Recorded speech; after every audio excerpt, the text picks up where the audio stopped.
नमस्कार दर्शक बंधु मु आज आपको ये भिडियो कही रखुची जदि आपण मैंने मधुबाबू पेंशन योजना हिताधिकारी होते तो आपण बहुत बड़ा खुशी खबर कहीं आपण मैंने खूब शीघ्र मधुबाबू पेंशन योजना 3000 टंका देखा पाइबे कहीं सहित मंत्री बड़ बयान आपड़ कौन देती जदि आपण मानकर भत्ता राशि समस्त 3000 हो बोली मंत्री कहते आ कौन रही अपडेट आज भिडियो तो मुझे कही रखुची तो देखिए कौन अच्छी ना दिव्यांगन और विकलांग और 60 वर्ष ऊर्ध्व थी वृद्धा और वृद्धि मानी एठार आपण मान आलोचना चली केउठार चली ना विधानसभा सरगम चली तो ता सहित कांग्रेस विधायक अशोक दास कहते बीजेपी सरकार आसिया पूर्व कौन कही कौन प्रतिश्रुति विषय भत्ता राशि नहीं 3000 टका और 3500 टका पूर्ण करे कौन प्रतिश्रुति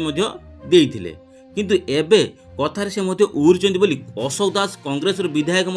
एथिरे गोटे बड़ बयान देइचंती ता सहित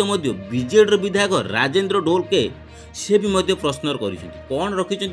जे मिलित संघरे 3000 और 3500 टका केबेठार देव बोली कांग्रेस आउ बीजेडी विधायक विधानसभा घेरी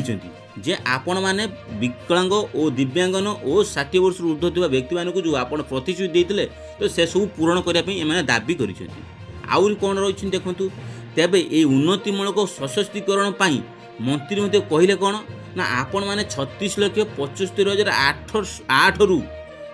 20,33,969 लोक भत्ता मिलूँ आउ जो बाकी पड़े से कुआड़े गले एवं मंत्री कहते से सबू दृष्टि रखी मंत्री कहते बड़ बयान देती कौन देती ना 3000 और 3500 टका भत्ता राशि वृद्धि करने एथिरे बहुत बड़ बयान देती जे आपण माने खूब शीघ्र लागू करातु बोली ये बड़ा बयान दे।